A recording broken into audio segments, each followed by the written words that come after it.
This is an hour-long Demon Slayer video, basically a compilation of all my what-if scenarios merged into one so you can just chill, fall asleep, or play a game while listening. What if Tanjiro had the potential of Yoriichi? I did multiple timelines for this, and this is the best one I could come up with. I hope you guys enjoy the video. Now let's get right into it. The only thing that's going to change at the start is that Tanjiro just shows signs of more potential, like chopping wood and stuff, but his family still dies. He's over there selling coal, not protecting his family. You guys have watched Demon Slayer before. You know how it goes. So the beginning is basically the same, except when he reaches the training with Sakonji. Now, when he's training with a sword, remember this is Tanjiro with Yoriichi's potential. So let's just go back to Yoriichi's backstory. So he actually got cast out by his family. I'm not going too much into depth with this, but he picked up a sword for the first time, defeated a skilled samurai, and then created sun breathing, which is the most powerful first style in the entire series. So Sakonji Urokodaki starts training him, and he quickly becomes super skilled with a sword. Since this is Tanjiro with Yoriichi's potential, he's basically already a natural swordsman. Then he tried to teach him water breathing, but it wasn't helping Tanjiro at all because he didn't feel comfortable with it. So he started doing something he learned from his dad's dance. Now he's doing sun breathing. It doesn't matter as long as it's a breathing technique. Sakonji Urokodaki doesn't really care what you use. He just wants you to feel comfortable. You don't have to use water breathing. Mitsuri was training under Rengoku, the love Hashira. She tried to learn flame breathing, but it just didn't suit her. So that's why she created her own version called love breathing. Now, with Tanjiro having Yoriichi's potential, he's super strong, so he goes to the final selection and kills all the demons. Even that weird one with 20 hands and all that stuff, he kills them all super easily because he's basically like a mini Yoriichi. Then after that, he fights most of the other demons in season 1 and meets the Tanjiro trio, Tanjiro, Inosuke, and Zenitsu. He defeats all the demons in season 1 very easily, even that drum demon who used to be a lower moon. And now, let's get to the part where Tanjiro meets all the Hashira and what goes down with Sanemi. But anyway, we get to the Mugen Train arc. And now they all go on the train, fall asleep, and then wake up. Rengoku covers half the train with Zenitsu, while Inosuke and Tanjiro goes up to kill Lower Moon One. They do it super quickly because Tanjiro is basically Yoriichi. Okay, I just looked it up. Yoriichi was Hashira level when he was around 6 to 8 years old. So Tanjiro is definitely Hashira level around this point too. It said that Yoriichi was basically a bit above Hashira level, so Tanjiro is going to be a huge help against Upper Moon 3. With that, they might actually be able to beat him. Now, this is Tanjiro mixed with Yoriichi's potential, so he's still very powerful. I think we should give him the Demon Slayer mark in this fight since it's against an Upper Moon demon. And Akaza is one of the most powerful demons in the entire series. Rengoku notices how strong Tanjiro has become, and together they fight Upper Moon 3. Akaza starts getting flashbacks of Yoriichi because Tanjiro looks so much like him now, especially since Akaza has never faced someone using sun breathing. He's actually getting overwhelmed. In this timeline, I'm pretty sure they would either decapitate him or he'd die from sunlight. So Akaza is probably going to die in this scenario. Tanjiro finally cuts off Upper Moon 3's head, and now they're all sitting there calmly after the fight. But suddenly, Akaza starts charging at them, regenerating his head. Tanjiro barely dodges it and starts fighting alongside Rengoku. Now Akaza sees the sunlight coming and tries to escape into the woods just like in the original timeline, but this time, Rengoku and Tanjiro are too fast for him. They hold him down until the sunlight hits him, turning him to ash. And now, nobody is really hurt because Tanjiro is super strong. So in this timeline, no one's injured. Rengoku is alive, and Upper Moon 3 is dead. But when Akaza's head was chopped off, Muzan was watching through his eyes. He sees Tanjiro, a boy who looks just like Yoriichi and is strong enough to defeat an Upper Moon 3 demon. And now, Tanjiro is on Muzan's radar. Go back to the Demon Slayers. Now they arrived at the corpse, just hide out. And they were talking to the other Demon Slayers in Rengoku, was telling them how it was to fight a Upper Moon, and they can regenerate their heads. I know, the Entertainment District arc is next. Tanjiro is training even harder now and has gotten super strong. There's even talk about him becoming a Hashira since he killed Upper Moon 3 with Rengoku's help. Plus, you can tell he's as strong, maybe even stronger, than some of the Hashira. Okay, everything happens the same, but when Tanjiro faces Daki, now he's stronger with sun breathing. You remember when Tengen just nonchalantly sliced her head off? Well, that's what Tanjiro does this time. Then the real Upper 6 Gyutaro appears. Tanjiro holds his own against him and almost defeats him. Daki is mainly holding Gyutaro back from attacking Tanjiro, but then Tengen arrives, and together they quickly quickly take Jutaro down, defeating the upper six for good. Well, in that fight, Tengen unlocks his Demon Slayer mark, and Tanjiro unlocks the transparent world. They finish the fight pretty easily. Tengen doesn't lose his arm and remains active in the Demon Slayer core. When they all get back, Tengen tells the other Hashira that the Upper Moon 6 didn't regenerate, so maybe only the even higher ranked demons have that ability. Somehow, Tanjiro still chips his sword because he was caught off guard when the demon attacked them. They head to the Swordsmith Village arc, which goes similarly to the original timeline, but with some changes when the demons arrive. Now, Upper Moon 4, the demon with all the different personalities, gets absolutely destroyed by Tanjiro, Muichiro, Genya, and Nezuko. Upper Moon 4 gets flashes of Yoriichi's memories right before Tanjiro cuts off his head, and they absolutely destroy Upper Moon 4. Now, Mitsuri goes up against Upper Moon 5. The town gets less destroyed as Muichiro unlocks his Demon Slayer mark during the fight. They hear Mitsuri needing help against Upper Moon 5, so Tanjiro goes to assist her, and together they actually destroy Upper Moon 5. Now we get to the Hashira training arc. Tanjiro is already basically Hashira level, so he doesn't really need the training. Instead, he helps teach the others about unlocking the Demon Slayer mark and accessing the transparent world. Everything at the end of the Hashira training arc happens just like in the original timeline. The leader dies, and everyone gets pulled into the Infinity Castle. The biggest change in this timeline is that Tanjiro is essentially Yoriichi in his prime. Because of that, he can now face any Upper Moon alone and win, something that was impossible in the original timeline. So at this point, the only real Upper Moons left are Upper 1 and Upper 2. The rest are just the fake Upper 6 and the fake Upper 4 demons. Now Tanjiro goes to face Upper Moon 2 with Muichiro and Genya, but because of Tanjiro's power, they end up absolutely destroying Upper Moon 2. In this timeline, Muichiro doesn't die. Then they go to fight Upper Moon 1, and this time, they actually defeat him. Tanjiro is basically like Yoriichi, and they also have around 20 other Hashira there to help. Now we reach the final arc with Muzan, and this time, he gets absolutely destroyed by Tanjiro and the other Demon Slayers. The Demon Slayer core is so strong now that most of them don't even need to unlock their Demon Slayer marks, so there's no reason to kill them off like in the original timeline. Tanjiro doesn't become a demon, and since he has Yoriichi's potential, he won't die from the Demon Slayer mark at 25. Instead, he lives a long life, possibly into his 80s or 90s. That means Shinobu is still alive, and most of the Hashira are too, so we get a true happy ending. Got it. Here's your sentence polished up. My favorite part is that Muichiro is still alive in this timeline, because in the original timeline, he died when he was only 14. My second favorites are Mitsuri Kanroji and Obanai Iguro. Mitsuri and Obanai end up happily married and live out their years since they never got the Demon Slayer mark. Also, Gyomei is still alive in this timeline, so he... What if Kokushibo and Yoriichi teamed up to fight Muzan? Would they be able to take him down? So you guys wanted to see what if Yoriichi became a demon and Kokushibo stayed human. But I was thinking, what if they were both still human and Yoriichi was still alive? But in the current era of Demon Slayer, this is easily one of my favorite what ifs. So let's jump right into it. We've got a prime Yoriichi, fully skilled in breathing techniques, who's already trained all the Hashira, awakened the Demon Slayer mark, and even mastered the transparent world. Then there's Kokushibo, still human, with moon breathing and the Demon Slayer mark. The only difference? He never unlocked the transparent world. Let me know if you guys want the full backstory of Kokushibo and Yoriichi next. Let's just say, out of nowhere, both Yoriichi and Kokushibo get teleported into the current era, right as Tanjiro begins his journey and is training with Urokodaki, the former water Hashira. They get teleported into the middle of the woods, completely confused about where they are or what just happened. As they wander through the forest, they stumble upon a small shed. It's Urokodaki's place. That's where they meet Tanjiro and the former water Hashira himself, Sakonji Urokodaki. When they meet Urokodaki, something about him instantly reminds Yoriichi of the water Hashira from his own era. Curious, Yoriichi asks, "Where did you get that robe?" and begins questioning him. Then it hits him. Urokodaki uses water breathing. Yoriichi remembers helping the very first water Hashira create that style. After some conversation,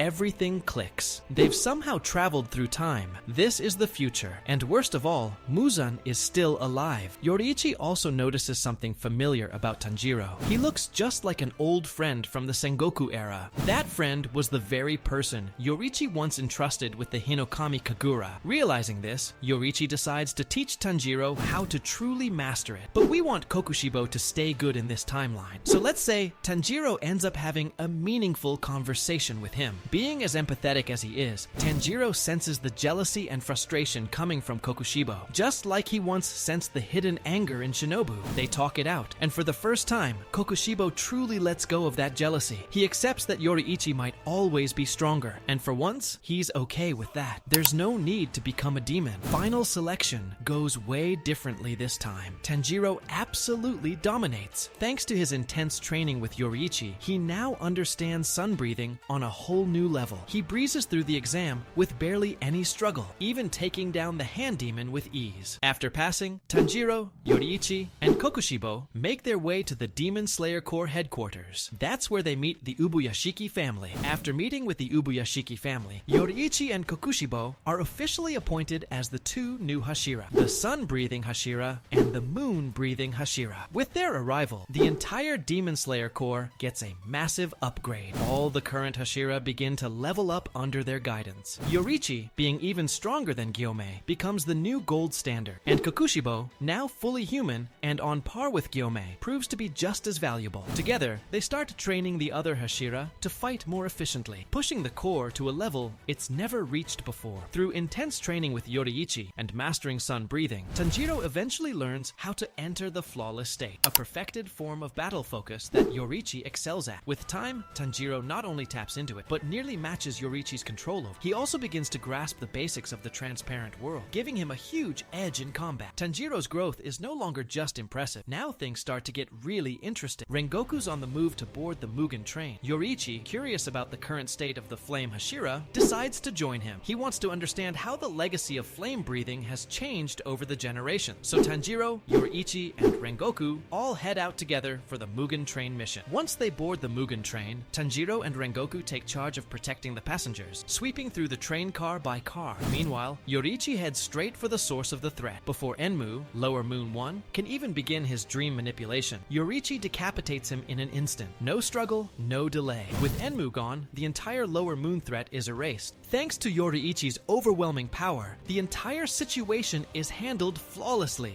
Enmu is eliminated before causing any damage, so the train never derails, and no one gets hurt. Not a single passenger. With the threat neutralized so quickly, Akaza never even shows up. The tragedy that once defined the Mugen Train arc is completely avoided. This time, everyone makes it home. Now that all the Hashira are still alive, we move into the Entertainment District arc. Tengen Uzui leads the... Who's going with Tengen? We're always going to include the Tanjiro trio, Inosuke and Zenitsu, and let's put Yoriichi into the mix. So we've got Yoriichi, Tengen, Zenitsu, and Tanjiro. Now, instead of them dressing up as girls, they instantly know where the demon is. Tengen brings them to the houses, and Yoriichi senses the demon's presence right away. Without hesitation, Yoriichi flies to one of the houses and quickly cuts off Daki's head, and then turns his attention to Gyutaro. Gyutaro, knowing he can't beat Yoriichi, takes Daki and slips into the night, trying to escape. He barely manages to get away. At this point, Gyutaro only cares about surviving and protecting his sister, and the way he gets away is by slicing through buildings and injuring a bunch of civilians, forcing Yoriichi to stop and protect them. Now that the Entertainment District arc is over, they return to the Demon Slayer Corps. Yoriichi is a bit upset with himself for letting Upper Moon 6 escape, but part of him knows he did the right thing by protecting the civilians. Tengen, on the other hand, is mad at himself for not being fast enough to keep up with Yoriichi or Upper Moon 6. He wishes he was quicker, so he could have helped Yoriichi in the fight. Now, we move on to the Swordsmith Village arc, where we meet Muichiro and Mitsuri. In this timeline, Tanjiro doesn't go to the Swordsmith Village because he never chipped or broke his sword. Instead, Kokushibo goes in his place, not just to help, but because he wants to meet Muichiro, a distant relative of his own bloodline. Kokushibo helps Muichiro train in the village while Muichiro waits for his new sword. They talk about their shared bloodline, and during that time, Kokushibo reflects deeply. He admits he wishes he could go back in time to make things right with his family, to not abandon them just to become stronger than Yoriichi. He now realizes that chasing power out of jealousy was pointless, and that he should have been proud to have a brother like Yoriichi. Upper Moon 4 and Upper Moon 5 arrive at the village. Kokushibo notices them immediately and slices off Upper Moon 4's head before he can do anything. However, Upper Moon 4 splits into his his emotion clones like usual. Michiro never gets blasted away in this timeline, so he stays and fights alongside Kokushibo against the clones. Mitsuri rushes back to the village and takes on Upper Moon 5. She teams up with Genya for the fight, and this one turns out to be a tough battle for both of them. Then we cut back to Kokushibo and Muichiro fighting Upper Moon 4, with Muichiro being one of the strongest Hashira, and Kokushibo being as strong as Gyomei. They managed to finish the fight much faster than in the original timeline. They both come out with some serious wounds, but nothing fatal, and the battle ends way earlier than it originally did. Then, we switch back to Mitsuri and Genya fighting Upper Moon 5. Mitsuri gets trapped in one of those water prism bubbles, and Genya is doing his best to break her out while holding off Upper Moon 5. Just in time, Kokushibo and Muichiro arrive and team up with them. Together, they manage to defeat Upper Moon 5. Now, after the Swordsmith Village arc and the defeat of most of the Upper Moons, the village doesn't suffer much damage, so they decide to keep it mostly the same. However, they still move operations to a new location just to be safe. The Hashira training arc never happens in this timeline, since they already know about the Demon Slayer mark, the transparent world, and everything else they would have trained for. After the defeat of the 2 Upper Moon demons in the Swordsmith Village arc, Ubuyashiki puts his plan into motion, teleporting everyone into the Infinity Castle. And just like that, we enter the Infinity Castle arc. Now with Yoriichi, Kokushibo, and an even stronger Tanjiro fully mastered in sun breathing, plus all the extra help, they start wiping out the Infinity Castle. For this timeline, Yoriichi and Kokushibo will face off against a brand new Upper Moon one, created to replace Kokushibo from the original timeline. You guys can name him whatever you want. For now, I'll just call him Upper Moon 1. Yoriichi and Kokushibo make easy work of the new Upper Moon 1. Yoriichi is basically a cheat code in the Demon Slayer universe. He can wipe out almost anyone. The only one who might actually stand a chance against him is Demon King Tanjiro. After their fight with Upper Moon 1, the group gets split up as the castle shifts. Kokushibo ends up facing Doma alongside Shinobu, while Yoriichi goes up against Upper Moon 6. Tanjiro, Giyu, and let's say Gyomei team up to face Upper Moon 3, Akaza. Now let's start with Upper Moon 2, because this is probably the longest fight in the arc. Kokushibo and Shinobu begin fighting Doma, and by this point, Kokushibo already knows about her plan. He can sense it, but he doesn't allow her to sacrifice herself. Kokushibo puts up a serious fight and gives Doma a hard time, but he still isn't powerful enough to finish him off alone. Then suddenly, someone crashes through the wall. It's Sanemi, the Wind Hashira. Now that Sanemi has joined the fight against Doma, Upper Moon 2, their chances increase drastically. Shinobu no longer thinks about her original plan from the main timeline. This time, she believes she can take him down with pure strength and revenge alone. With Kokushibo, Shinobu, and Sanemi all attacking together, Doma is completely overwhelmed. He can't keep up with 3 Hashira at once, and they end up killing him far more easily than in the original timeline. If you guys are wondering where the other Hashira are, like Rengoku and Obanai, they're off fighting lower moon demons, trying to track down any upper moons, but the Infinity Castle won't allow it, since most of the upper moons are already engaged in battle with other demon slayers. And now we shift back to Upper Moon 3, Akaza, facing off against Tanjiro, Giyu, and Gyomei. In this timeline, Giyu doesn't end up seriously injured during the fight with Akaza. With Gyomei by his side, the fight is much more balanced. The final blow still comes from Tanjiro, who enters the selfless state, a state where he completely erases his killing intent, making it impossible for Akaza to sense his attacks. That's how Akaza is finally defeated. Now we move on to the fight between Yoriichi and Upper Moon 6. Upper Moon 6 gets completely demolished by Yoriichi. He's just way too strong for anyone in the verse to handle. The Hashira help Yushiro take control of the Infinity Castle, just like in the original timeline. Now we get Zenitsu versus Kaigaku, and it plays out just like it did in the original series. Now we move on to Muzan. At first, he wasn't paying attention, too focused on trying to dissolve the poison he'd been injected with. Most of the Hashira had already surrounded him by the time he realized Yoriichi was in Tanjiro's era. In a panic, Muzan kills the demon controlling the Infinity Castle, causing all the demon slayers to be transported out. But now they all regroup to face Muzan together. Muzan's shocked, thinking to himself, how is Yoriichi here? I saw you 500 years ago. How are you still alive? Are you a demon? Muzan tries to split into 1,500 pieces like he did before, but this time time, it doesn't work. He's weakened by the drugs, and with Yoriichi, Kokushibo, the rest of the Hashira, and Tanjiro all attacking together, they finally destroy Muzan for good. Thanks to Tamayo's drug keeping, Muzan weakened, and preventing him from splitting apart, they're able to defeat him, with no one dying and fewer people needing to awaken the Demon Slayer mark. Since barely any Hashira needed to awaken the Demon Slayer mark, they all survive, leading to way more happy ending. This is personally one of my favorite what-ifs, because it really shows what could have been. Shinobu and Giyu finally get to be together and live a peaceful life, something that felt impossible in the original timeline. It always felt tragic how they never truly got to talk. Then we have Obanai and Mitsuri's love story, which finally plays out fully. They become a happy couple and live the peaceful life they always deserve. Muichiro also learns more about his ancestors, and without the burden of the Demon Slayer mark, he's able to live a full life. Since he was the last of his bloodline, this time it doesn't end with him. His family line continues on, and he finally gets the piece that was stolen from him in the original timeline. What if Tanjiro got turned into a demon? So I created two different timelines. One where Tanjiro turns evil, and another where he stays good and travels with Nezuko. But I decided to go with evil Tanjiro, because let's be honest, it's darker, more intense, and way more entertaining. Let me know in the comments if you want me to drop the good Tanjiro version too. So in this timeline, we have to make sure that Nezuko leaves the house, and Tanjiro is still in the house. So let's just say that Tanjiro broke his leg or broke his arm while doing some activities, and so Nezuko has to go sell the coal, since she's one of the oldest. Nezuko doesn't return home, and Muzan arrives, injecting his blood into the Kamado family to see if any of them can survive and become demons. At first, he thinks none of them made it, but then Tanjiro starts turning into a demon. He senses that faint heartbeat, and Tanjiro begins rampaging, becoming a demon. After Tanjiro finally becomes a demon, Muzan asks him, "Where is the blue spider lily?" Tanjiro replies, "I don't know, Lord Muzan." Muzan then searches through all of Tanjiro's memories and catches a glimpse of the blue spider lily, something his mother once showed him. Muzan gets furious, realizing he was so close to finding it, but now he can't reach it because the flower only blooms in sunlight, and only for 3 days a year. Now, while he's looking through Tanjiro's memories, he sees the Hinokami dance that his dad was doing, and Tanjiro trying to learn it. He recognizes it as sun breathing, and Muzan would never forget that. After recognizing the Hinokami dance, Muzan realizes this is the family Yoriichi passed down his techniques to. He believes Tanjiro might be able to conquer the sun because of sun breathing. So he takes Tanjiro back to the Infinity Castle, begins training him, injects him with more blood, and feeds him more humans. But there's a problem. Tanjiro is naturally kind. He refuses to eat humans at first. Just like Akaza refuses to eat women due to his lingering human morals, Tanjiro still clings to pieces of his humanity. But Muzan doesn't care. He forces Tanjiro to consume humans and begins erasing most of his memories, because Tanjiro, at his core, is a kind soul. But Muzan is determined to turn him into a killer. Nezuko returns home to find her whole family massacred. Just then, Giyu appears and helps her escape the scene. Despite the tragedy and seeing no sign of Tanjiro anywhere, Nezuko still holds on to hope that he's alive somewhere out there. After burying her parents, Nezuko begins training with Urokodaki. After learning water breathing, Nezuko struggles when facing the same demons Tanjiro fought in the original timeline. Without a demon by her side, she misses some of the clutch moments that Tanjiro pulled off in Season 1. As a result, she has a harder time surviving. She might even be a bit weaker, not because she's a girl, but because she's fighting alone and carrying all the weight herself. Now Nezuko meets Inosuke and Zenitsu. Zenitsu keeps chasing after her because he likes her, and Inosuke keeps getting her name wrong, which annoys her even more. But eventually, she and Inosuke team up to defeat the drum demon. Now let's get into the fight with Rui. Inosuke and Nezuko develop the same kind of chemistry that Tanjiro and Inosuke had in the original timeline, and together, they defeat all the demons leading up to Rui. But when Nezuko faces Rui, she struggles badly, pushed to the brink of death until he shows up. My emo boy Giyu shows up and nonchalantly slices Rui's head off like it was nothing, then saves Nezuko without breaking a sweat. And this time, Giyu and Shinobu don't get into that big fight, because there's no good demon now. We cut back to Tanjiro. Now we see Tanjiro as Upper Moon 6. He easily defeats Gyutaro and Daki. He's incredibly strong, able to regenerate in the blink of an eye. Now his blood demon art is really hard to figure out, because in the original timeline, when he briefly became a demon, we never actually saw it. So in this timeline, timeline. Let's say it's similar to Nezuko's, but instead of pink flames, his are dark red. As Tanjiro continues to level up, he starts to regain some of his breathing techniques. So let's say Muzan gives him a sword, and now he can mix his demon powers with sun breathing. The result is even more powerful. Just like how Kokushibo uses moon breathing with his blood demon art, creating crescent-shaped slashes everywhere, Tanjiro's version creates actual flames swirling around his blade every time he uses a form. Now here's a secret a lot of people don't know, so if you don't want spoilers, skip ahead. The creator of Demon Slayer confirmed that the fire, water, and other elements you see with breathing techniques are just visual effects. They don't actually exist in the world of the story. Now we're at the end of season 1. In the original timeline, Tanjiro met all the Hashira, but this time it's Nezuko. She makes a much stronger impression by actually talking with them. Nezuko becomes a Tsuguko of the love Hashira Mitsuri. Mitsuri sees herself in Nezuko and takes her under her wing. Other Demon Slayer creators might give Nezuko sun breathing, but that's not how it works. Nezuko never did the dance. She doesn't know it. She only saw it once, so she wouldn't be able to use sun breathing. Now, instead of water breathing, I'd give Nezuko love breathing. First of all, it's just a really cool style to give her. And second, even though she can't use sun breathing, she could still use flame breathing, and love breathing is just a different form of that. Now let's go into the Mugen Train arc. In this version, Nezuko isn't part of it. She's off training with Mitsuri, so Rengoku is alone and ends up dying to Akaza, just like in the original timeline. Now, when Tanjiro joins the Upper Moon ranks, all the other Upper Moons are there to witness it. During the meeting, Gyoko, Upper Moon 5, claims he knows where the Swordsmith Village is. So Muzan sends Gyoko, Upper Moon 5, and says, "Let's test your abilities now against real demon slayers." Then he turns to Tanjiro and commands him to go as well. Now they all show up at the Swordsmith Village, but the only ones there are Mitsuri, Muichiro, Nezuko, and Genya. Nezuko doesn't have the demon slayer mark since she doesn't use sun breathing. Nezuko has only been training in love breathing for a couple of months now. Tanjiro is the first to show up because Upper Moon 5, Gyoko, sneaks in through his vases. In the original timeline, Mitsuri was kind of far from the village during the attack, but in this version, let's say she stayed an extra night. So when the battle begins, she's still there and ends up getting attacked by Upper Moon 6. Tanjiro rushes in at incredible speed using sun breathing. Muichiro reacts quickly and blocks the attack. Nezuko and Mitsuri go straight for his head, but Tanjiro dashes back and counters with a burst of flame. Mitsuri shouts, "Oh my god, Upper Moon 6?" Nezuko stands there in shock, staring at Tanjiro. She can't believe what she's seeing. Her own brother, now a demon. And not just any demon, an Upper Moon. Nezuko starts screaming at her brother, "Tanjiro, is that really you?" But Tanjiro says nothing, his memories mostly erased by Muzan. Without hesitation, he charges at Nezuko. Muichiro quickly steps in to block the attack, and the two begin to clash in a fierce battle. Tanjiro isn't even at full strength, but he's using sun breathing, catching both Muichiro and Mitsuri off guard. They're shocked that a demon can even use breathing techniques, let alone the most powerful one in the entire show. Both Hashira are struggling to keep up with Tanjiro. His rapid regeneration, overwhelming speed, and deadly breathing techniques. Nezuko stands frozen in shock on the battlefield, unable to believe what her brother has become. Nezuko can't even move. She's frozen in shock. Then Genya rushes in, throws her to the side, and says, "If you're not going to help, then get out of the way." Since Tanjiro isn't at full power yet, he's actually struggling against Muichiro and Mitsuri. Then Upper Moon 5 shows up. He starts helping Tanjiro in the fight. The entire Swordsmith Village erupts into chaos as explosions go off everywhere. Two Upper Moon demons battle the two Hashira, and Genya is badly injured. Genya only surviving because he's eating demons. They tell Genya they can't win this fight, and urge him to grab Nezuko and warn the other Hashira that the Swordsmith Village has been attacked. Genya quickly grabs Nezuko, does a quick dash, and starts running back. They finally arrive at the Demon Slayer headquarters in the morning, where Genya collapses from exhaustion. Nezuko immediately tells all the Hashira what happened at the Swordsmith Village. All the Hashira rush to the village in panic. When they arrive, they see the entire village blown to pieces, and both Hashira who were defending it are now dead. After that, Nezuko vows that the next time she sees Tanjiro, she will kill him for the greater good. Nezuko trains even harder now, knowing that Mitsuri Kanroji is dead after the Swordsmith Village attack. She pushes herself to the limit, with Shinobu backing her up. Nezuko talks to Shinobu about Tanjiro, knowing deep down that if he doesn't come back to his senses, she'll have to be the one to kill him. Now we cut back to Tanjiro, who arrives before Muzan and says, "We killed all the demon slayers at the Swordsmith Village, and we destroyed everything, Lord Muzan." Muzan says, "Good," but he already knows what Tanjiro is thinking. He wants to face more Hashira and get stronger for Muzan. Muzan nods and replies, "Very well. Then we'll start sending you after the remaining Hashira." Now we time skip. 6 months later. Nezuko is much stronger now, almost at Hashira level. There have been been a lot more demon attacks lately, and she keeps hearing rumors about a red demon with a red sword going around, killing people and eating them. Deep down, she knows it's her brother. The Demon Slayer Corps finally gets a lead on where another upper moon is. This time, they don't repeat the mistake they made with Rengoku fighting Akaza alone. They've learned from the past, so instead of sending just one Hashira, they send multiple. Leading the mission are Shinobu and Sanemi. Their target? The upper 6 demon, Tanjiro. They know his location. Nezuko and Kanao also join the mission, determined to put an end to his rampage. Tanjiro, using his sun breathing, slashes through the store incredibly fast, moving like a blazing fire. Sanemi launches a counterattack, and the two begin clashing fiercely. Meanwhile, Shinobu darts in and out with her poison, looking for an opening. Nezuko, now incredibly fast and nearly Hashira level, keeps up with the fight. She keeps trying to talk Tanjiro back to his senses, but nothing is getting through. Backed into a corner, with the sun rising fast, Tanjiro starts to panic. He tries to get away from the sunlight, but Sanemi and Shinobu block his escape. Nezuko runs toward him, screaming, pleading, "Tanjiro, please come back! You're still in there. I know you are." The sunlight pours over him. They all watch, expecting him to burn alive. His skin starts to smoke. His body shakes. He drops to one knee, groaning in agony. But then it stops. The burning stops. Everyone stares in shock as Tanjiro slowly rises, still in demon form, but completely unaffected by the sun dot. In that silver moment, as Tanjiro fights against the burning sunlight, memories flood back. He remembers Nezuko, his sister, the bond they share. Suddenly, Nezuko runs to him and wraps her arms around him tightly. Her warmth breaks through the darkness inside him. That embrace snaps Tanjiro out of Muzan's control. Tanjiro looks around, confused, and says, "What's happening? Nezuko, are you alright? What's been going on all this time? Mom and Dad, what happened?" Nezuko explains, "There was a demon attack at our house." Tanjiro feels strange, overwhelmed. Why do I feel so powerful? Suddenly, memories flood back. His time as a demon, the battles he fought, the people he killed. Tanjiro kneels down, tears streaming, and whispers, "How am I going to atone for all of this?" Nezuko kneels beside him and says, "It's going to be okay, brother." They bring Tanjiro back to the group, but the Hashira are not happy to see a demon. The Hashira respect the master's word and follow his orders, but none of them like Tanjiro. Even though he's a demon who can withstand sunlight, their trust in him is fragile at best. Now Nezuko finally has her brother back, and they start training together. Tanjiro uses his sun breathing for good this time, aiming to kill every single demon. But Muzan realizes he's lost control over Tanjiro when he survived the sunlight. He knows Tanjiro broke free. Now, Tanjiro can even evade the sun's deadly rays. Muzan, furious and worried, tells the upper moons, "The thing I want is to capture Tanjiro." Now we get to the part where Kagaya Ubuyashiki sacrifices himself to give the demon slayers a fighting chance against Muzan. His selfless act inspires the entire demon slayer corps to unite and push forward, using every ounce of their strength and skill to take down Muzan once and for all. And now they all fall, including Tanjiro. Even though Tanjiro has become one of the strongest demons, the fight is still brutal. This time, upper moons 5 and 4 are still alive, making the battle even tougher. On the Hashira side, Mitsuri and Muichiro are already dead, and Rengoku is gone too. But this time, Tengen is still alive to fight alongside the remaining Hashira. Now Tanjiro and Nezuko get dropped into the battle, immediately facing off against Akaza. Let's go over which Hashira are fighting which upper moon in this intense showdown. Upper moon 1, Kokushibo, will be fighting Gyome Himejima, Obanai Iguro, and Genya. Upper moon 2 will be fighting Shinobu Kocho, Inosuke Hashibira, and Kanao Tsuyuri. Now upper moon 5 and upper moon 4 will be fighting Giyu Tomioka and Tengen Uzui. These two have the hardest challenge because they're each facing one upper moon demons by themselves. Their main goal is to hold out until more demon slayers arrive, and fortunately, they have more strength and strategy on their side. But remember, they also have the support of the underling demon slayers to help them hold their ground. And then we have all the side battles, including Zenitsu versus Kaigaku, the new upper moon, 6.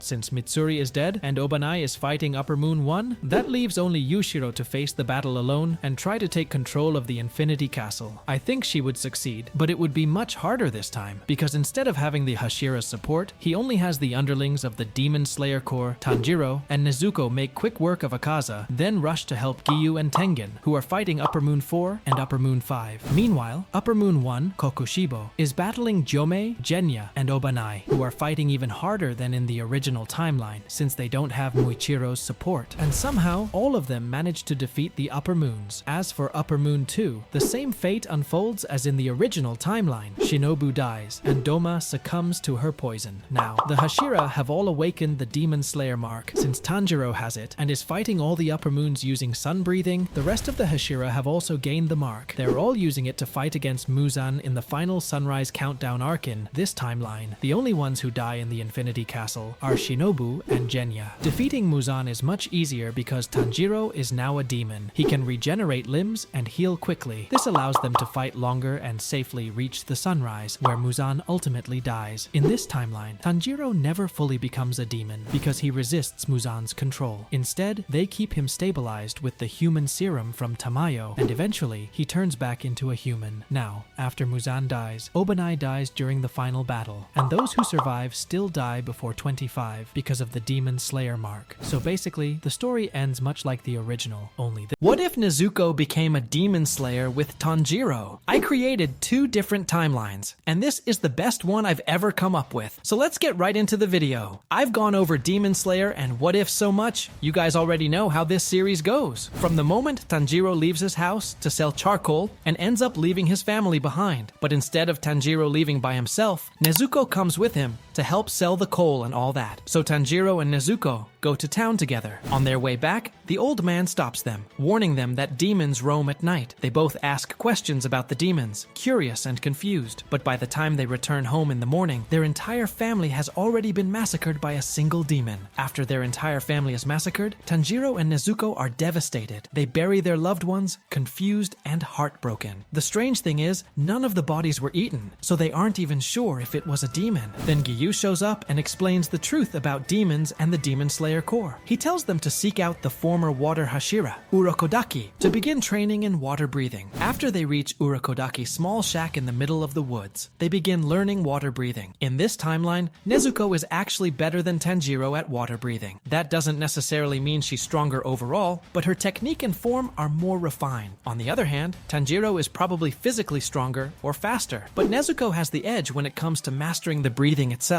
Now here's the thing, some of you might be thinking that Nezuko would have sun breathing, but in the original timeline, the only one who really knew it was Tanjiro. He practiced the Hinokami Kagura with his father, while Nezuko only ever watched. She never actually learned it. I'll explain her unique breathing style once we get to the training arc, but for now, both of them are using water breathing. So final selection comes around, and Nezuko is actually allowed to participate since she's not a demon in this timeline. She and Tanjiro team up, using water breathing to take down all the demons, especially the hand demon. Tanjiro has a much easier time this time around, since he's not alone. Now, let's fast forward to when they meet the drum demon. He used to be a lower moon, but isn't anymore. Zenitsu and Inosuke show up along the way, and together they defeat the drum demon. But now it's time to face a real lower moon. And this is where things get interesting, because in this timeline, we don't have Demon Nezuko to rely on. So everything happens just like in the original timeline, up until they reach the mountain. Zenitsu usually stays back and cries, but this time, he decides to go. He doesn't want to act like a crybaby in front of Nezuko. So we've got Zenitsu, Inosuke, Nezuko, and Tanjiro all running through the mountain, defeating demons and helping out the other demon slayers. When they finally face the spider demon Dad, they defeat him much more easily since there are 4 of them working together. Just like in the original timeline, instead of Giyu showing up to help Inosuke, well, not really help, just kill the demon for him, he arrives and quickly finishes off Rui. It's so nonchalant. He simply walks up to Rui and slices his head off without hesitation. Tanjiro wants to learn more about flame breathing and its connection to sun breathing, so he goes on the Mugen Train with Rengoku. But we're going to take a different path with Nezuko. Since she's better at breathing techniques than Tanjiro and her family worked with coal, I think she'd develop love breathing, which is actually a variation of flame breathing. So in this timeline, Nezuko would use love breathing. So before Tanjiro goes to the Mugen Train with Inosuke and Zenitsu, Nezuko tells him, "I'm going to be training with Mitsuri to learn love breathing." Tanjiro responds, "Okay, I want to see if Rengoku knows anything about Hinokami Kagura." They both split up, and the events on the Mugen Train play out just like in the original timeline. The trio returns heartbroken. Rengoku has died. Nezuko is really worried about her brother, but she continues training in love breathing. Tanjiro takes time to recover and get back in shape. Then we move into the Entertainment District arc, which plays out differently in this timeline. Since Nezuko is a girl, she becomes one of the candidates to go undercover with Tengen. This time, I want to say that Kanao goes with them. I've always wanted to see what what would happen if she joined the Entertainment District arc. I think Nezuko and Kanao would become good friends, so Nezuko convinces her to come along. Of course, Tanjiro also joined, but Inosuke and Zenitsu are sent on separate missions instead of joining the Entertainment District squad. So, in the Entertainment District, the only real change is that Kanao and Nezuko replace Inosuke and Zenitsu. The mission starts out mostly the same, but things change once the fighting begins. Just like before, Tanjiro meets Daki first and starts fighting her, while Tengen and the others are still dealing with the Belt Demon. But since Kanao is stronger and faster than Zenitsu and Inosuke, she and Nezuko arrive at the scene quicker. Because of that, Tanjiro doesn't pass out from exhaustion, and Nezuko never goes on a full rampage. Tengen then flies in and quickly cuts off Daki's head, and that's when the real Upper Moon 6 fight begins. Since Kanao is stronger than both Nezuko and Tanjiro, she helps Tengen fight Gyutaro, Upper Moon 6. Meanwhile, Tanjiro and Nezuko team up against Daki, with Nezuko using love breathing and Tanjiro using Hinokami Kagura, also known as sun breathing. This time, Tengen doesn't lose a hand, and Tanjiro still unlocks his Demon Slayer mark. Together, they defeat Upper Moon 6. Kanao sits beside Tengen, frustrated that she can't do anything about the poison, even though she's the successor of Shinobu, who was a master of poisons. When Shinobu finds out that Kanao was on this mission, she rushes to the scene to make sure she's okay. By some stroke of luck, she arrives just in time and helps treat Tengen, using her knowledge of poisons to stabilize him and speed up his recovery. Tengen only survives by pure luck, but it's still hard for him to fully recover. The poison isn't completely gone. His body has to work it out slowly. Even with the antidote, it's not like a demon can just wipe it away instantly. And that wraps up the Entertainment District arc, the Swordsmith Village arc. Now, since Tengen doesn't lose his arm in this timeline, he stays on duty. It takes him a little while to recover from the poison, but with Shinobu treating him, he eventually heals. Kanao, Nezuko, and Tanjiro return with some pretty bad injuries, but Tanjiro doesn't fall into a coma this time. His fight with Daki wasn't as intense as his fight with Gyutaro in the original timeline, so overall, they all recover fairly quickly. Nezuko and Tanjiro start training together. Since Nezuko had watched their dad perform the Hinokami Kagura countless times, she tries to give Tanjiro some pointers as he trains. Even though he never fully learned it herself, she helps correct him if he messes up, pointing out anything that looks off. Tanjiro is determined to master the technique, and Nezuko becomes his extra set of eyes during training. After a couple of months of training, Tanjiro realizes that his swordsmith still hasn't made him a new sword, so he travels to the Swordsmith Village, and Nezuko goes with him. Since Mitsuri is there, Nezuko wants to talk with her about how she helped defeat the Upper Moon, and also show her the progress she's made. So she joins Tanjiro on the journey to the Swordsmith Village. Everything plays out just like the original timeline up until the demons arrive at the village. When Upper Moon 4 reaches the room, all of them attack at once, and Upper Moon 4 splits into all of his emotion clones. Muichiro gets blasted away, leaving Tanjiro, Nezuko, and Genya to face the emotion demons on their own. While Muichiro goes to fight Upper Moon 5, Mitsuri eventually returns. Everything plays out mostly like the original timeline, except for one key difference. Tanjiro never gets the red blade, since Nezuko doesn't light it on fire like before. They all end up defeating their demons, just like in the original timeline. But this time, since Nezuko is not a demon, she doesn't conquer the sun. So that wraps up the Swordsmith Village arc. Now we move into what would have been the Hashira training arc, but in this timeline, it never happens. There's no real plan for it, since Muzan had no serious interest in the Demon Slayers at first. But once he realizes that Upper Moons 4, 5, and 6 are gone, he snaps. Furious, he says, "I'm done with these pesky Demon Slayers," and teleports all of them into the Infinity Castle. But this time, Tengen is with them. And now, we've got human Nezuko in the mix. So, let's get into it. So let's get the side battles out of the way. We've got Zenitsu versus Kaigaku, and then Mitsuri, Obanai, and Yushiro teaming up to fight the Biwa woman. Now, we're going to mix things up a bit. We've got Tanjiro and Nezuko teaming up to face Upper Moon 3, Akaza.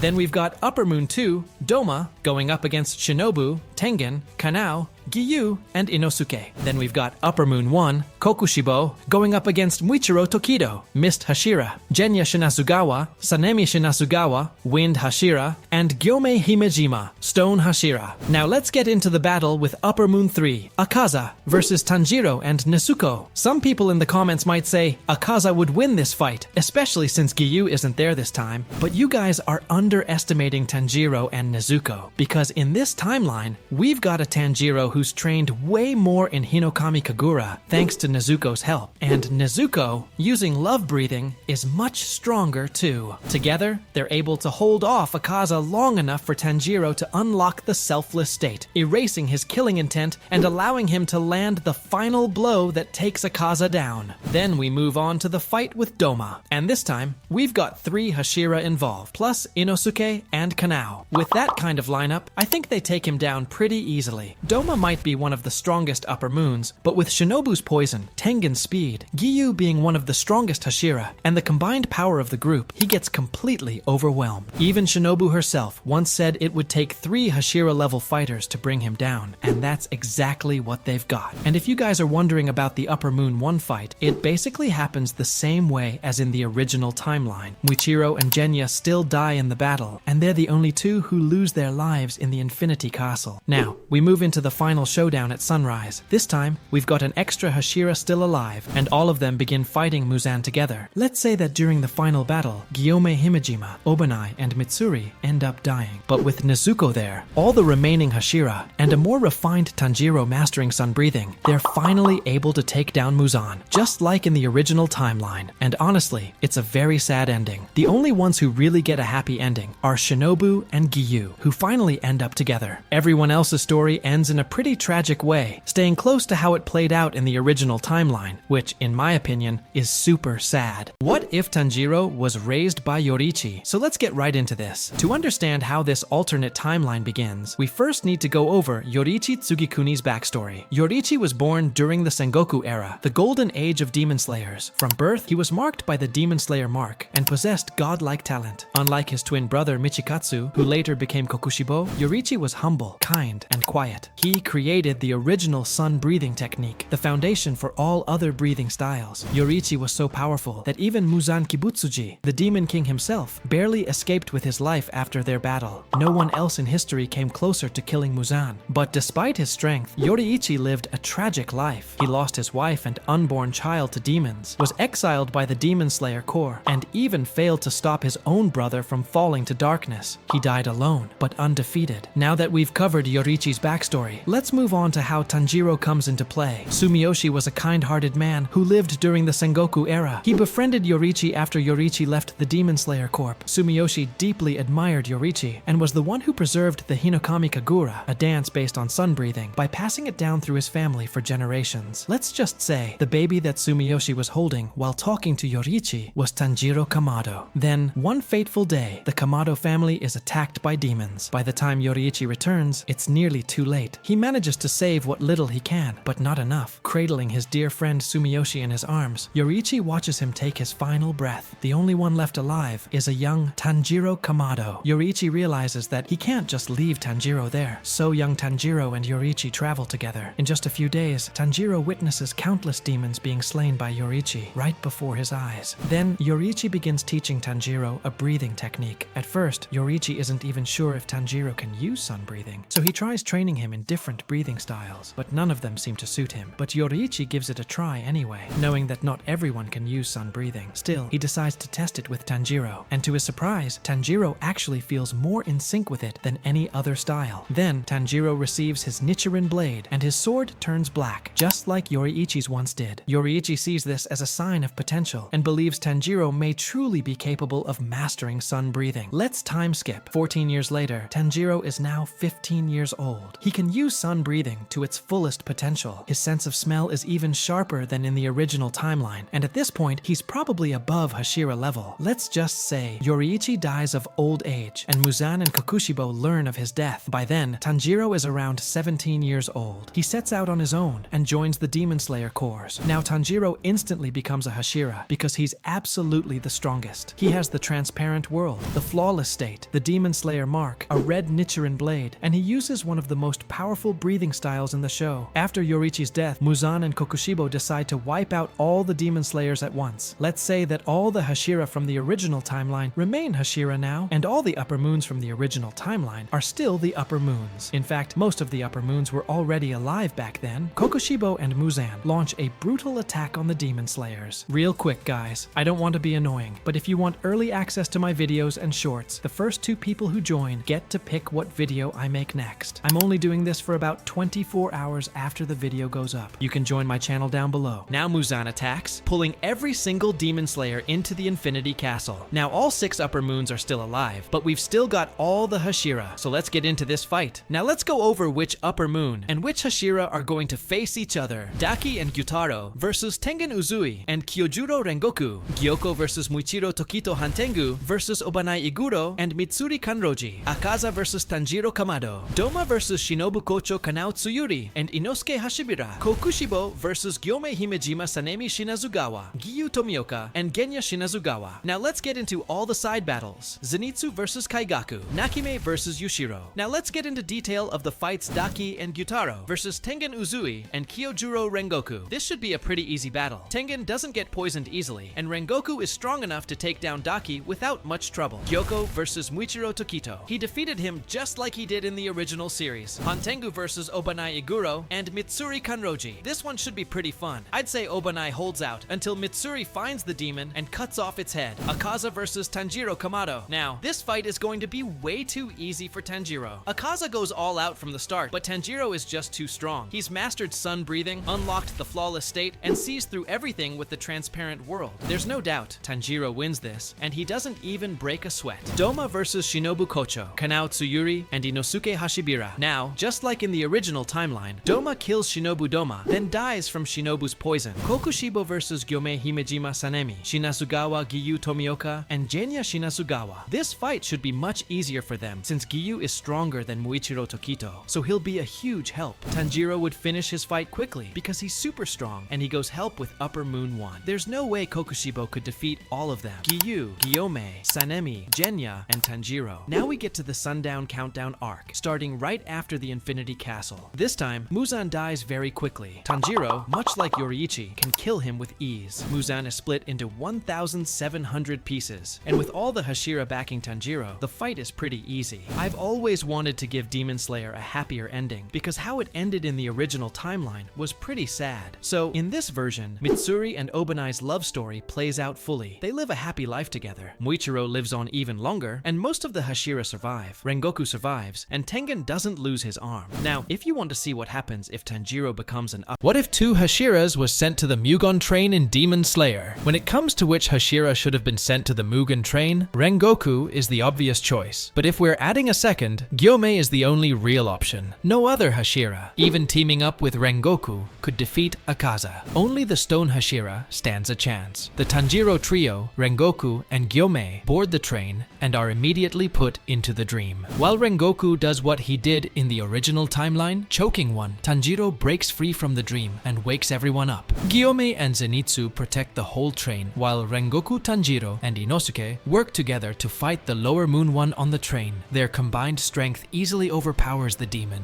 After they defeat the Lower Moon One, the train flips over and everyone manages to get out safely. Then, Gyome and Rengoku begin their battle against Akaza. Akaza notices their strength immediately. He can see people's power just by looking at them. He goes all out, fighting seriously, while Gyome holds him back, trying to block his deadly attacks. Meanwhile, Rengoku launches a series of fierce and deadly attacks aimed straight at Akaza. Akaza was losing badly, but then he saw the sunlight approaching. Trying to escape, he made a run for it, but Gyome stopped him. Meanwhile, Rengoku held him down until the sunlight hit, causing Akaza to burn and finally turn to ash. Muzan immediately knows that Akaza is dead. Furious, he returns to his Infinity Castle and calls a meeting with all the Upper Moons. They're all shocked to learn that Upper Moon 3, one of their strongest, has been killed. Cut back to the Demon Slayers, turn with barely any injuries, except for Tanjiro, who got stabbed. Despite that, Tanjiro gets right back to work afterward. Now that Rengoku is still alive, the Demon Slayer Corps has an extra pillar compared to the original timeline. Then the Entertainment District arc begins, and the Demon Slayer Corps suspects an Upper Moon is hiding there. But this time, Rengoku goes with them. Now, the Entertainment District arc moves much faster because Tengen, Rengoku, and Tanjiro trio. Tengen takes on Gyutaro since he can withstand the poison longer, while Rengoku fights Daki. The Tanjiro trio stays back during the fight, not getting in the way but still offering support when needed. The fight ends pretty easily, with Nezuko healing Tengen's poison. Together, they basically destroy Upper Moon 6. Tengen remains a Hashira and recovers without losing his arm. Now Muzan is furious furious and comes up with a plan. Since he knows where the Swordsmith Village is, he sends Upper Moon 2 with them. Rengoku grips his sword tightly and decides to go to the Swordsmith Village alongside Tanjiro. Now with Rengoku, Mitsuri, and Muichiro. Everything happens just like the original timeline. When the demons attack, Tanjiro and Muichiro team up to fight Upper Moon 5. Tanjiro and Muichiro finish off Upper Moon 5 after both unlocking their Demon Slayer marks. With their combined power, the fight ends quickly, allowing them to rush to help the other Demon Slayers. Mitsuri, Genya, and Rengoku are trying to hold back Upper Moon 2 and Upper Moon 4, but they're being overwhelmed and starting to lose. Just when things are looking bad, Tanjiro and Muichiro join the fight. With their arrival, the battle turns. Rengoku awakens his Demon Slayer mark, and Mitsuri unlocks hers soon after. Now with 4 powerful Demon Slayers, each with a mark, they begin overpowering the 2 Upper Moons. Together, they finish the job and bring the demons down. They manage to finish the fight, but Rengoku is left in critical condition. Mitsuri is badly injured, and Genya is barely standing. The 3 of them had taken the brunt of the early battle and pushed themselves to the limit. After the fight, all 3 are taken away to recover. Now the final training arc begins. With Rengoku still alive, and most of the Hashira already having awakened their Demon Slayer marks, they all work together to push the others to unlock theirs as well. Everything plays out just like the original timeline, except this time, Rengoku is now with them. After the training is complete, Muzan launches his attack on the Ubuyashiki family, just like in the original timeline. The leader still dies, and Muzan sends everyone to the Infinity Castle. But this time, most of the Hashira have awakened their Demon Slayer marks, and Rengoku and Tengen are both alive and ready to fight. Just like the original timeline, Tanjiro and Giyu team up to fight Upper Moon. Meanwhile, Tengen takes on Upper Moon 2 alongside Shinobu, Inosuke, and Kanao. Doma eats Shinobu, but she still dies. It was always part of her plan, using her poison as the only way to kill him. Now, Upper Moon 1 faces off against Rengoku, Gyome, Sanemi, Genya, and Muichiro. In this alternate timeline, Muichiro survives. Now all 4 of the Hashira, Rengoku, Gyome, Sanemi, and Muichiro, team up against Upper Moon 1 and kill him much faster than in the original timeline. Though all of them are badly hurt, they prepare to face Muzan next. Now, with most of them still alive and much less injured, all the Demon Slayers, with their Demon Slayer marks, come together to fight Muzan. They're stronger than ever, ready to take on the final battle. In the battle against Muzan, almost all the Hashira survive except for Gyome and Rengoku. Those 2 are the only ones who don't make it through. Rengoku is the main Hashira who protects everyone during the battle, and Gyome also has the Demon Slayer mark since he's over 25. In this timeline, all the Hashira who have awakened the Demon Slayer mark die by age 25. That's the condition tied to the mark. But at least this timeline has a happier ending. Even with the Demon Slayer mark's cost, more Hashira survive, and in this timeline, my boy Muichiro, who was only 14 when he died in the original story, survives and lives for at least 10 more years, finally getting to experience a full and happy life. And in this timeline, one of the best couples in Demon Slayer, Mitsuri Kanroji and Obanaya Guro, actually survive and get to be happy together. Hey, what if Nezuko joined Muzan? I've done a ton of research, and this is the best timeline I could come up with. Everything happens the same. Tanjiro leaves to go sell coal, and his whole family stays behind. That night, they get attacked by Muzan, but this time, Muzan doesn't leave. Because he hears a faint heartbeat, Muzan decides to stay. He injects his blood into Nezuko, turning her into a demon right then and there. She begins rampaging wildly, fully embracing her new demonic nature. After Nezuko finishes her rampage, Muzan approaches her and asks, "Where is the blue spider lily?" Nezuko kneels before him and replies, "I don't know, Lord Muzan." At first, Muzan is calm, but then he searches through Nezuko's memories. In them, he sees a vision from her childhood. Nezuko's mother once brought her to a field of blue spider lilies. Muzan's eyes widen. He realizes he was this close to the one thing he searched for all his life, and he missed it. Filled with rage, he screams in fury, knowing he was once just inches away from the key to walking in the sun. Now Muzan takes her to the Infinity Castle, feeds her a bunch of humans, injects more blood into her, and then sends her out on her own, where she starts eating a bunch of humans. Then we cut back to Tanjiro, burying his family, and wondering why Nezuko isn't there. He still holds on to hope that she's out there. Giyu arrives and tells him to train with Urokodaki and master water breathing. Tanjiro goes through everything he did in the original timeline, but this time without Nezuko. The only major difference comes during his fight with Rui. He doesn't have enough power to truly fight him, and ends up on the brink of death until Giyu shows up and saves him. Now we cut back to Nezuko, and in this timeline, she has become Lower Moon 1. In the original timeline, after Rui died, Muzan killed all the Lower Moons, but this time, since Nezuko is one of them, he doesn't do that. Then we come back to Tanjiro. This is around the time of the Mugen Train arc, arc with Rengoku, Zenitsu, Inosuke, and Tanjiro. But this time, Tanjiro is stronger on his own since he had to fight all those demons without Nezuko. In the original timeline, Nezuko had some clutch moments. Her best one in season 1 was probably during the fight with Rue.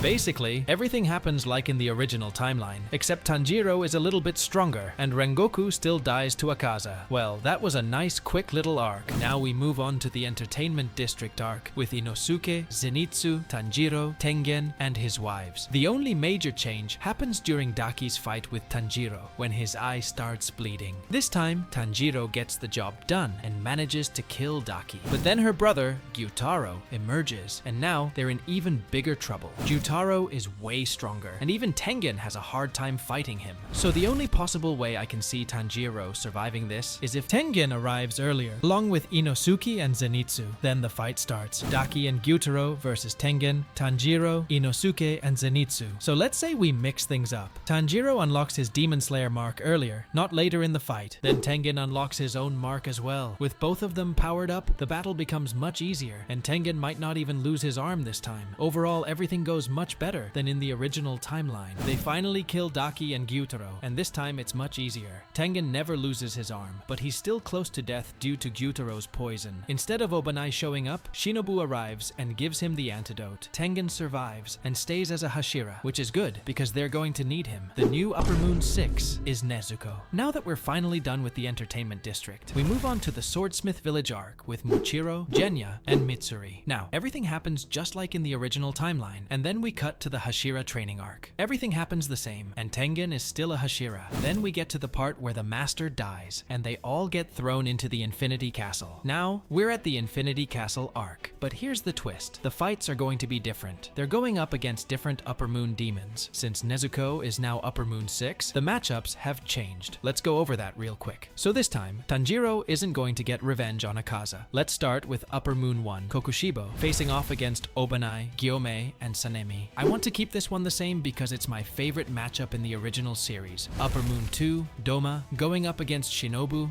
Kanao, and Inosuke. Now let's do Upper Moon 3, Akaza, versus Muichiro and Tengen. Then we finally get to Upper Moon 6, Nezuko, and we're going to put Tanjiro and Giyu against her. Now let's get to the side battles. Kaigaku versus Zenitsu, then Yushiro and Mitsuri going up against Nakime. They're trying to take control of the Infinity Castle. My bad, guys. I almost forgot about Genya. Let's throw him in with Upper Moon 1. Now, let's go over all the battles. Upper Moon 1 is defeated by the 3 Hashira and Genya. Upper Moon 2 gets defeated. Just like in the original timeline, 3 is probably the hardest battle for the Hashira since Tanjiro is not there, but they managed to get the fight done and kill Akaza. Now let's get to the fight with Upper Moon 6 Nezuko. Tanjiro refuses to kill her because Nezuko is one of his last remaining family members. Giyu does most of the fighting because Tanjiro is in shock that Upper Moon 6 is his own sister. It's a long drawn-out fight between Giyu and Nezuko. Giyu keeps asking Tanjiro for help, and eventually Tanjiro snaps out of it and tries to get Nezuko to stop. Giyu gets blasted and badly hurt by one of Nezuko's attacks. Tanjiro grabs her, but then Nezuko pierces Tanjiro. Despite the pain, Tanjiro tries to reach her heart, begging her to come back. Finally, she snaps out of Muzan's control, looks at Tanjiro and says, "Tanjiro, is that you?" Muzan tries to regain control of Nezuko, but then she starts having flashbacks of her family. Their memories help her break free of Muzan's control completely, so Tanjiro and Giyu are both badly hurt by Nezuko. Nezuko starts crying and says, "How am I going to atone for all this time?" Tanjiro says, "It's fine, sister. You can help us defeat the Demon King." Tanjiro and Giyu start wrapping up their wounds, trying to stop the bleeding. Right now, Muzan is stuck in his spot and can't do anything with the Infinity Castle. Because Yushiro was controlling it, the castle had already been stopped and taken over. So Muzan kills Nakime in the Infinity Castle, which then begins to collapse. The demon controlling the Infinity Castle gets all the demon slayers out of there, and then we move into the final arc, the Sunrise Countdown arc. Now, since there's another Hashira, when they were all fighting Upper Moon 1, the only one who died in the Infinity Castle was Shinobu with Nezuko's help. All the demon slayers fight Muzan and win much faster than in the original timeline. After Muzan is defeated, Nezuko turns back into a human. With the help of the humanization serum, Nezuko helped them fight Muzan, so not a lot of Hashira died. The only ones who lost their lives were Shinobu and Gyomei. Shinobu died in the Infinity Castle, and Gyomei died while fighting Muzan. After that, we see Mitsuri and Obanai's love story unfold. Then we get to see my boy, Muichiro, actually live a long life, probably until around 25, because he had the Demon Slayer mark. It's definitely better than the original timeline.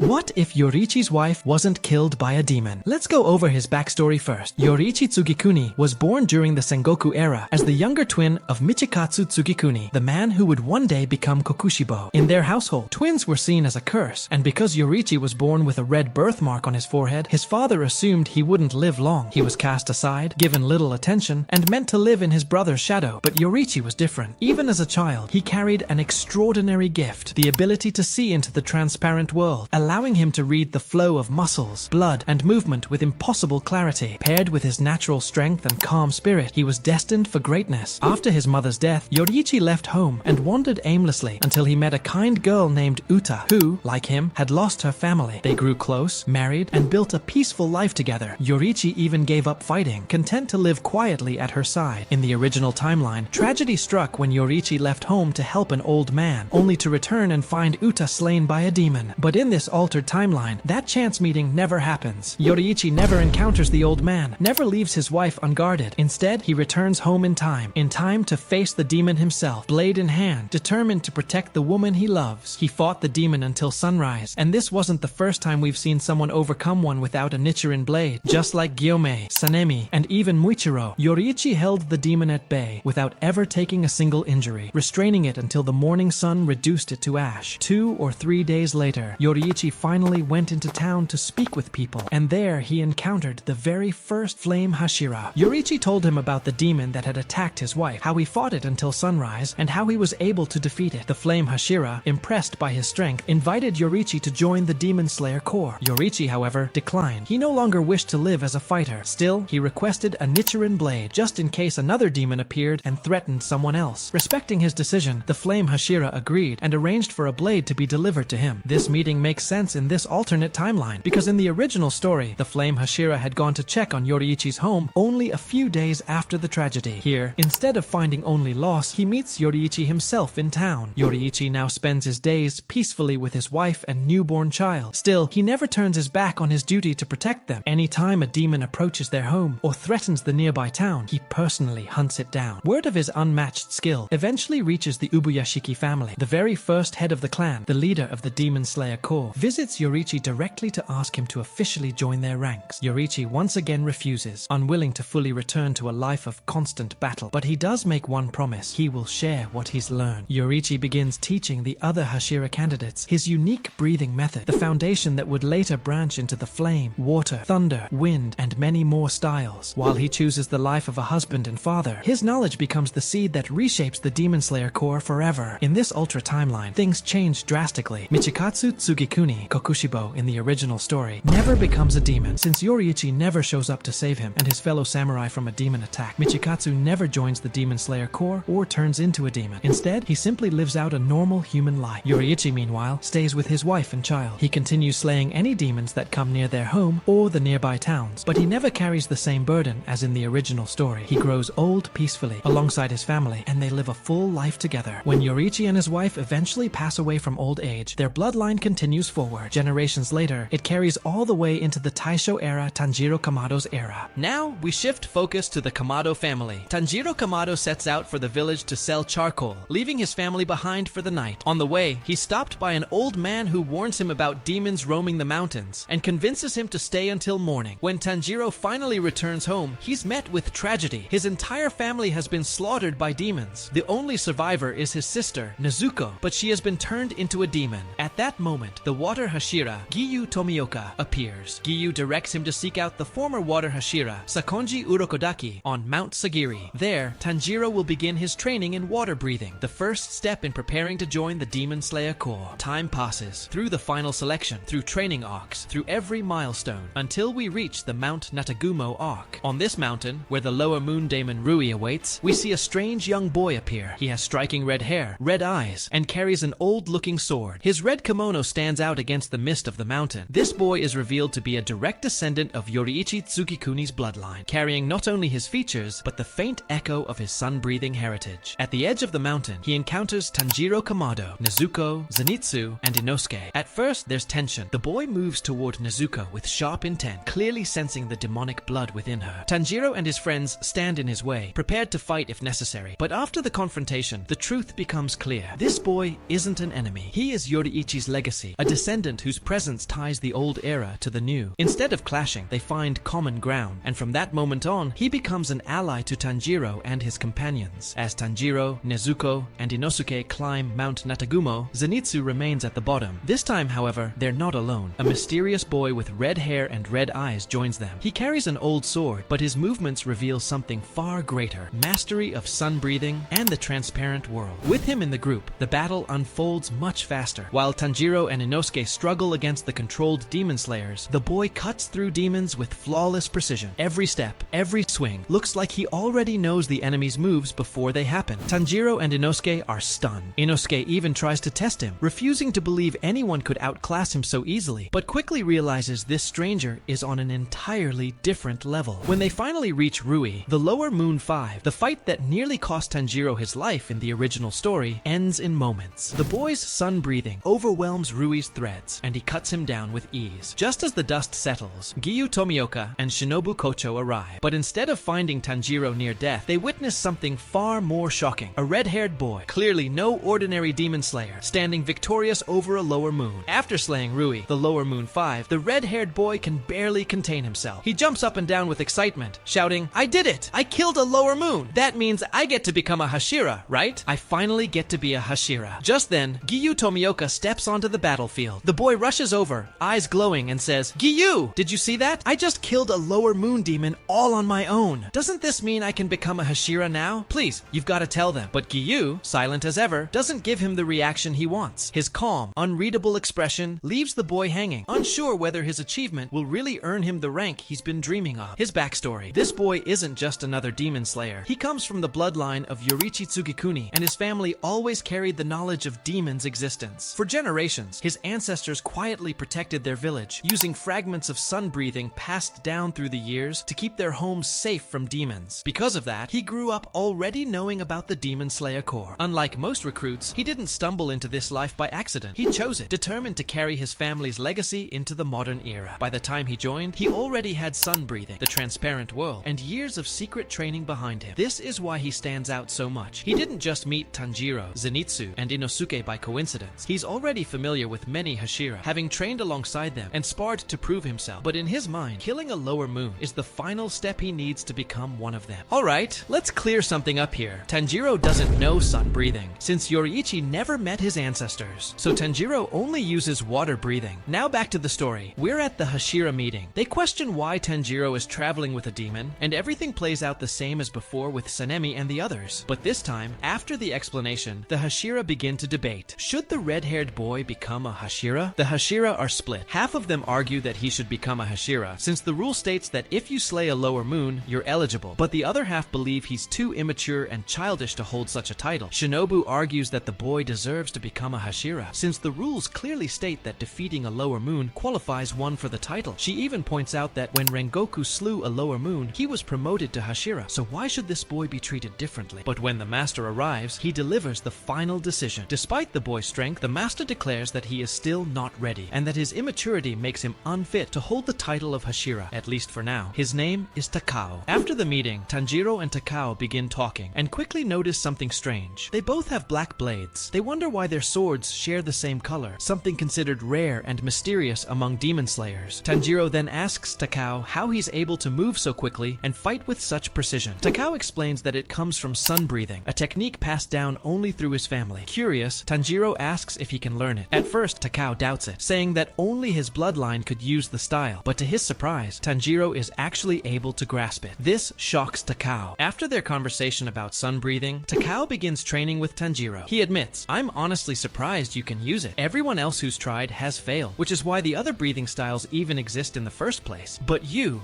actually managed to pull it off." From there, the story moves into the Mugen Train arc. The same squad heads out alongside Rengoku, Tanjiro, Nezuko, Inosuke, and Zenitsu all board the train. Just like in the original timeline, they fall under Enmu's spell, are forced into dreams, and eventually wake up to battle. The events play out nearly the same. The squad struggles, Rengoku gives his all, and Akaza eventually arrives. Despite Tanjiro's new grasp of sun breathing, he hasn't fully mastered it yet, so it doesn't make a major difference. Rengoku still dies protecting everyone, and the arc ends just as it originally did, with the group mourning his sacrifice, but more determined than ever to carry on his spirit. Now let me know if you guys want a part 2, because this timeline timeline is probably really confusing for people who haven't read the manga. If you like this kind of content, drop a comment and let me know if you want me to continue.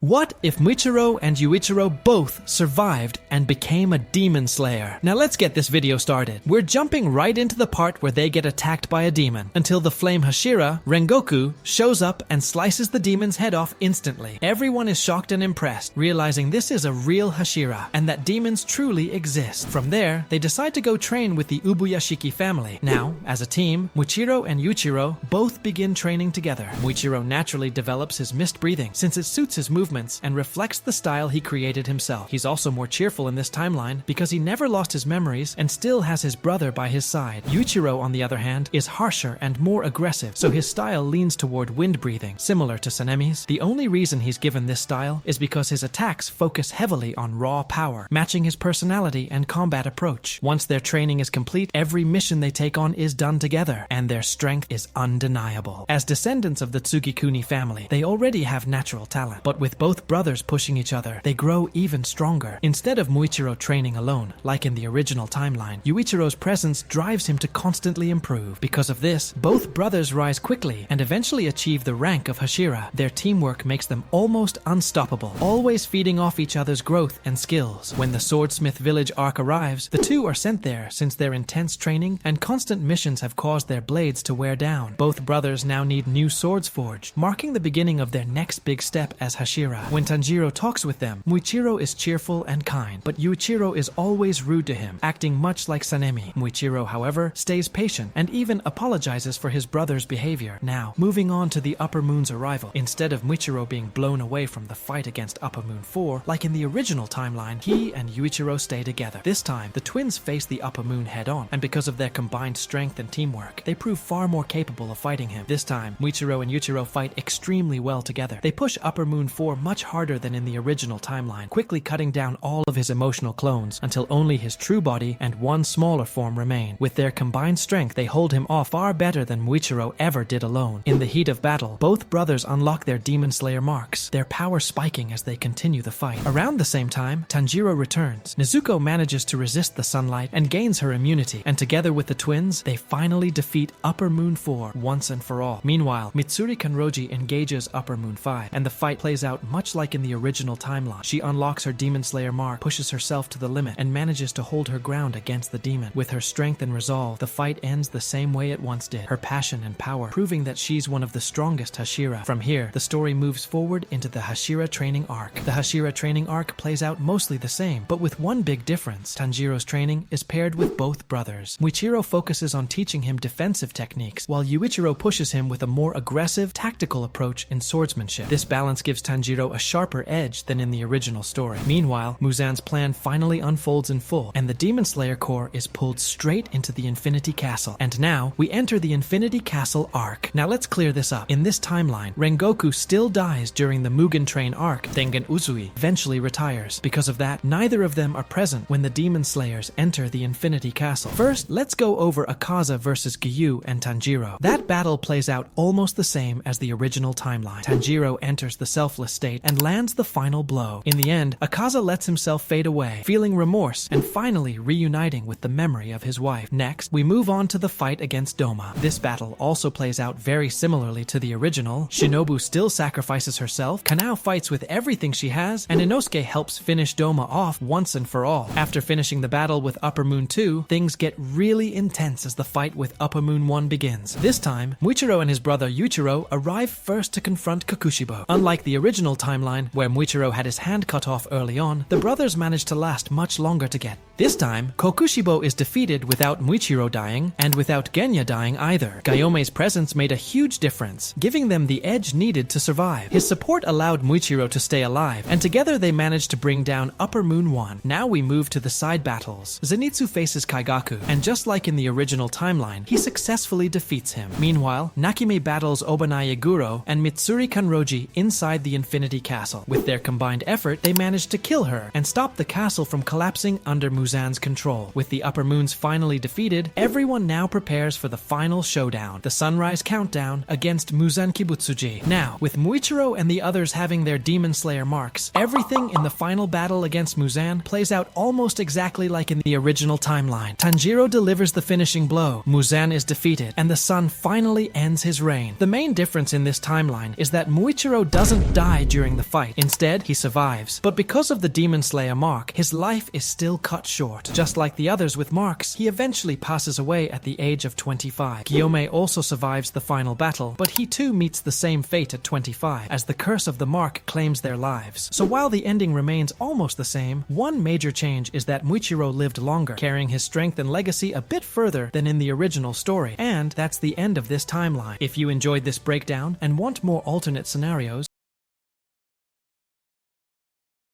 what if Tanjiro's dad became a demon slayer? I created multiple timelines for this, and this is the best one I could find. So let's get right into it. Tanjiro's dad's real name is Tanjiro Kamado. In the series, we learn he had already passed away before episode 1, so we only see him in flashbacks. It's stated in the Entertainment District arc that Tanjiro himself wasn't considered particularly special, but his father was the last truly exceptional one in the family. Tanjiro had a small mark on his forehead, similar to Yoriichi's full demon slayer mark, which gave him special abilities. That mark allowed him to access the transparent world, use sun breathing, and push past his limits with incredible skill. Before we dive into this what if, let's first break down what the Demon Slayer mark actually is. Since Tanjiro was born with the mark, he already had access to the transparent world, along with enhanced stamina, strength, and overall abilities. But the thing about the Demon Slayer mark is that it shortens your lifespan, pushing your body far beyond its limits. But since he was born with it, that rule doesn't necessarily apply. After all, Yoriichi was born with the mark and lived well past 25. So in this timeline, the sickness that killed Tanjiro is gone, meaning he survives past episode 1. Instead of Tanjiro going alone to sell coal, his dad comes with him. After selling all the coal, an old man stops them on their way back and warns them about demons being out at night. Tanjiro tells his dad they should stay the night, so they do. But when they return home the next morning, they find their entire family dead, killed by a demon. Let's clear something up. In the original series, Tanjiro died from an illness at age 25. Some people might think that was because of the Demon Slayer mark, but it wasn't. It was just a random illness. He was born with the Demon Slayer mark, and it was active, so his death had nothing to do with the mark itself. Now let's go back to the story. Everything plays out like normal. Nezuko becomes a demon, and Tanjiro and his dad try to get her some help. Giyu shows up, and this is where things change. Tanjiro is strong, but his dad is even stronger, having truly mastered sun breathing. Remember, he once took down a bear using just a rusty axe. Because of that, he gives Giyu a much harder fight. They're almost on the same level. The only drawback is that Tanjiro doesn't have a proper weapon, which holds him back. Eventually, Giyu lets Tanjiro, his dad, and Nezuko go to train with the former water Hashira, Urokodaki, and so they head there next. Once they meet up with Urokodaki, the former water Hashira, Tanjiro talks with him. The only thing Urokodaki can really teach him are some basic sword movements, since Tanjiro already knows sun breathing, the selfless state, and the transparent world, making him nearly Hashira level, if not higher. After that, he officially becomes a demon slayer. Tanjiro trains under his dad, learning sun breathing and how to master the selfless state. He gets close to unlocking the transparent world with his father's help, but he still needs to awaken the Demon Slayer mark. After a couple of months of training, they head to the final selection, where they take down almost all the demons there. The hand demon is no problem for either of them, since they're both incredibly strong now. Nezuko stays back with Urokodaki, the former water Hashira. After returning to Urokodaki's place, they take Nezuko and set off on their journey, slaying demons along the way. Before long, they face the drum demon, a former lower moon, and meet Zenitsu and Inosuke. After defeating the drum demon, the group heads to Mount Natagumo, ready to take on Rui and the rest of his so-called family. With Inosuke, Tanjiro, and Tanjiro charging up the mountain while Zenitsu stays behind, the group eventually encounters the spider demon parents. Together, they take down both the mother demon and the massive father demon with ease. Now we get to the part where Nezuko never leaves her box, and Tanjiro and his dad go to face Rui. For them, it's hardly a challenge. Tanjiro alone could defeat Rui without much trouble. Afterward, we reach the Hashira meeting, where the big question comes up: why are they traveling with a demon? This time, the wind Hashira, Sanemi, never lays a finger on Nezuko because Tanjiro is there to stop him. The two nearly start fighting until the master arrives and orders them to stand down. From that point on, the Demon Slayers are forced to accept Nezuko into their ranks. As for Tanjiro, his incredible skill earns him the title of the Sun-Breathing Hashira. Because he defeated Lower Moon 5, Tanjiro was officially recognized as the sun-breathing Hashira. Tanjiro naturally became the Suguko, apprentice of his father, now serving under the newly appointed sun-breathing Hashira. The Mugen Train arc didn't have to feature Rengoku. It could have been any Hashira assigned to the mission. So, let's put the brand new Sun Hashira, Tanjiro Kamado, to the test. This time, Tanjiro, Nezuko, Inosuke, and Zenitsu join him, essentially replacing Rengoku with Tanjiro's dad in this version of the story. So, they all board the Mugen Train, and the events play out much like they did with Rengoku. Everyone falls asleep under Enmu's spell, then wakes up to fight. When the train transforms, Tanjiro's dad, Zenitsu, and Nezuko work together to protect the passengers, keeping the train safe from the demon's attacks. Meanwhile, Tanjiro and Inosuke head to the front of the train to face Lower Moon 1. With Tanjiro now far more skilled in sun-breathing and overall combat, they manage to defeat him with relative ease. Now we get to the fight with Upper Moon 3, Akaza. This battle is much closer than in the original series, since Tanjiro is far stronger than Rengoku. This time, Tanjiro doesn't get stabbed, so he's able to assist his dad in trying to take Akaza down. By the time the sun begins to rise, Akaza's head is sliced off by Tanjiro. Believing him to be dead, Tanjiro and his father turn their backs,